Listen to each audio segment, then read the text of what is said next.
भट्टी साहब, आपसे सवाल हुआ है, पंजाब में एक कानून लाया जा रहा है उसके मुतालिक, इसका नाम है कंट्रोल ऑफ गुंडा एक्ट।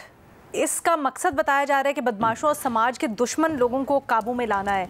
सवाल ये हो रहा है कि आपको लगता है कि बदमाशों को इससे काबू में लाया जा सकेगा? मैडम शेख, अगर तो कोई गरीब आदमी है, अगर कोई लोअर मिडिल क्लास का है, अगर वो जेब कतरा भी है या उसने कोई किसी रेडी से कोई चंद चीज़ें उठा ली या कोई हल्की फुल्की चोरी कर ली, तो उसको तो कंट्रोल में लाया जा रहा है और लाया जा सकेगा। लेकिन गुंडे, बदमाश, जिनकी कई अक़साम हैं, वो किन की पनाहों में होते हैं? और इस मुल्क में कानून किस लिए बनते? कितने कानून पहले बंद? इसका मतलब इससे पहले कोई ऐसा कानून नहीं था जिससे गुंडों को और बदमाशों को कंट्रोल में लाया जा सके। हमें क्या शौक पड़ गया है अपने नाम की तख्तियां लगाना? हमें क्या शौक पड़ गया हर रोज़ एक फजूल किस्म की कानून साजी करना? आप इससे पहले दौर कई गुजरे हैं, बहुत इंपॉर्टेंट, जिनमें गुंडे और बदमाश सारे अपनी अपनी औकात में आ गए थे। तो जब आप उनको छतर छाया बड़ों की होगी, गुंडों को जब बदमाश पाले जाएंगे, जब उनसे खास किस्म के काम लिए जाएंगे और जब कानून मुखालफिन के लिए होगा, तो फिर कौन सा इससे बेहतरी आएगी और क्या बेहतरी आएगी? अपने रवैये बदलें, अपना तरीकाकार बदलें, अपनी सियासत बदलें और अपनी जो सोच है आपकी जिसमें इंतहा पसंदी है उसको खत्म करें, तो नीचे भी चीजें बेहतर हो जाएंगी। बहुत शुक्रिया भट्टी साहब। और एक छोटी सी बात, दस्तावेज अभी हमारे पास अवेलेबल नहीं है, इसके जो टेक्निकल पहलू हैं उसको भी हम चाहेंगे आने वाले दिनों में, जैसे ही दस्तावेज हमारे पास आएगी तो आप तक टेक्निकल उसका एनालिसिस भी पहुंचाएंगे। सलीम साफी साहब, आपसे सवाल हो रहा है कि एहसन इकबाल ने बयान दिया है जो लोग टैक्स देते हैं वो टैक्स चोरों के खिलाफ चौकीदारी करें। क्या हुकूमत का काम आवाम के साथ डालना कोई अच्छी हिकमत अमली है, या फिर ये मान लिया गया है कि हुकूमत खुद टैक्स चोरी पकड़ नहीं सकती? देखिए, असल में टैक्स कौन नहीं दे रहा? गरीब आदमी तो टैक्स दे रहा है। इनडायरेक्ट टैक्सेशन के ज़रिए पाकिस्तान के हर गरीब से और अमीर से यकसा टैक्स लिया जाता है। मसला ये है कि वो जो बड़े बड़े अरबपति हैं और करपति हैं, उनकी लॉबीज़ हैं और वो लॉबीज़ मुख्तलिफ सियासी जमातों में वो उनकी या स्पॉन्सर कर रहे हैं उनको, उन जमातों को, या फिर उन्होंने अपने कारिंदे सेनेट और इधर उधर भेज दिए हैं या उनके नुमाइंदे वहाँ पे बैठे हुए हैं, जिसकी वजह से हुकूमत डायरेक्ट टैक्सेशन नहीं कर सकती। तो मेरे ख्याल में हुकूमत अगर इस मामले में संजीदा है तो वो डायरेक्ट टैक्सेशन करें और इनकम के हिसाब से लोगों से टैक्स ले।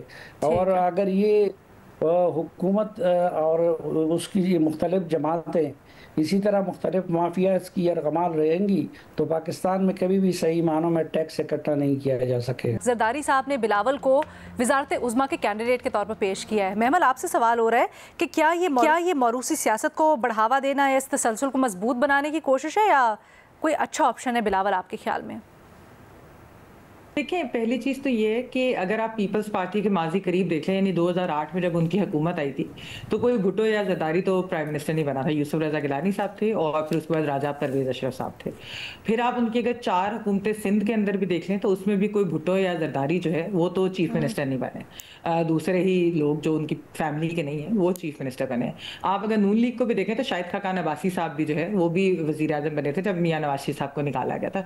तो ये भी हमारे पास एग्जाम्पल्स हैं कि इस तरह नहीं है कि उन्होंने अपनी ही फैमिली के लोगों को जो है उन्होंने आला ओहदे दिए।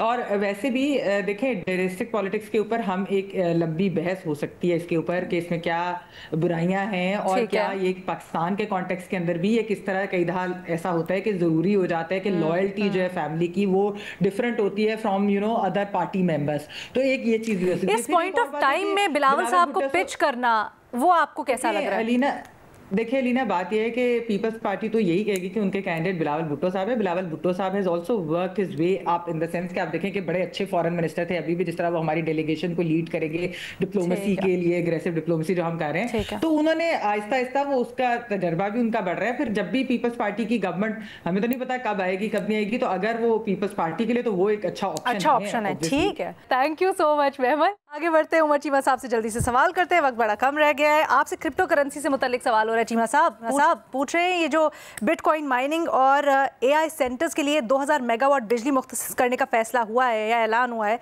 आपको लगता है कि ये दुरुस्त इकदाम है, खासकर पाकिस्तान के तवानाई बहरान के तनाजुर में?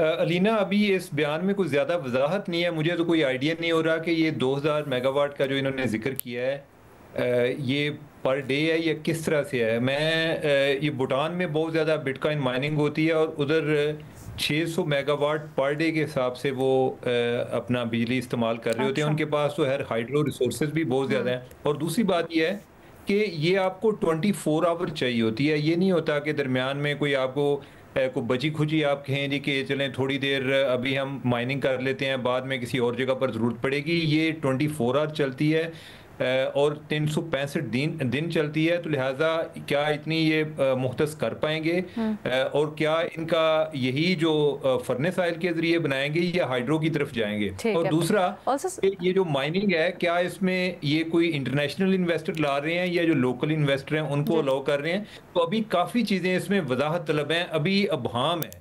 सर एक चीज मुझे और बताइएगा, जो हमारा स्टेप्स है, एज इन जो हमारी डायरेक्शन है, क्या वो दुरुस्त है? कहीं हम 3 सीढ़ियां पहले तो नहीं चढ़े, एक साथ तो नहीं चढ़े, जैसे क्रिप्टो करेंसी को वो करना, रिकग्नाइज करना, रेगुलेट करना, अभी तक इसमें वजाहत है क्या? मुझे अलीना इसके हवाले से जो मैं अभी तक समझाऊं, इनकी संजीदगी का मुझे इतना पता है कि ये इसको इकोनॉमिक डिप्लोमेसी कह लें कि जिसमें जो ट्रंप साहब जो हैं वो पाकिस्तान के सफीर बने हुए हैं, उसमें क्रिप्टो का काफी इंपॉर्टेंट रोल है। अब इसके अलावा इनको अपने लेवल पे कितनी समझ है, मुझे इतना जरूर यकीन है कि अगर इसमें ट्रंप फैक्टर ना होता तो हमारे यहाँ अभी क्रिप्टो पे डिस्कशन ना हो रही होती। क्रिप्टो के मामले में हमें काम करने की ज़रूरत है। हमारे कोई 1 करोड़ से ज़ायद लोग हैं जो कि क्रिप्टो की ट्रेडिंग करते हैं, इनको टैक्स नेट में भी लाना चाहिए। लेकिन जितनी हम जल्दी में कर रहे हैं, बेसिकली ये हमारी डिप्लोमेसी ज़्यादा है। इसका इकोनॉमी के हवाले से हमें कितना बेनिफिट होगा वो मुझे अभी इतना अंदाज़ा नहीं, क्योंकि कुछ चीज़ें ना क्लैरिटी उनमें नहीं है, यानी कि बयानात, क्योंकि सर जो प्रोसेस चल रहा है, जो ऑर्डर है बेसिकली कहीं उसमें भी क्लैरिटी नहीं है ना। अभी एक काउंसिल बन गई है, but crypto currency itself recognised है नहीं है, अब इसमें है सब कुछ, राइट? वो उसके लिए तो इनको लेजिस्लेशन करनी पड़ेगी, और वो भी नहीं हुई है। मैं वही कह रही हूँ, जो ऑर्डर ऑफ थिंग्स है वो भी तो नहीं है हमारे पास। जैसे फॉर एग्जांपल आपको पहले रिकग्नाइज करना पड़ेगा, फिर आपको लेजिस्लेट करना पड़ेगा उसके लिए, फिर आपको एक अदारा बनाना पड़ेगा उसके लिए, राइट? बिल्कुल सही कह रहे हैं। ठीक है सर, उसके लिए इनको लेजिस्लेशन करेंगे तो उससे एक इनकी डायरेक्शन का भी पता चलेगा और इनकी जो माइंड की क्लैरिटी है उसका भी आइडिया होगा। अभी ये AI पर भी काम कर रहे हैं, AI पे इन्होंने क्या पहले किया है या क्या करना चाह रहे हैं उसके बारे में भी कुछ आइडिया नहीं है। ठीक है जी, वी होप कि आज हमने मुद्दा उठाया है तो इससे हम देखेंगे और कुछ क्लैरिटी आएगी हमें भी, ताकि हम इसके ऊपर मजीद बात कर सकें।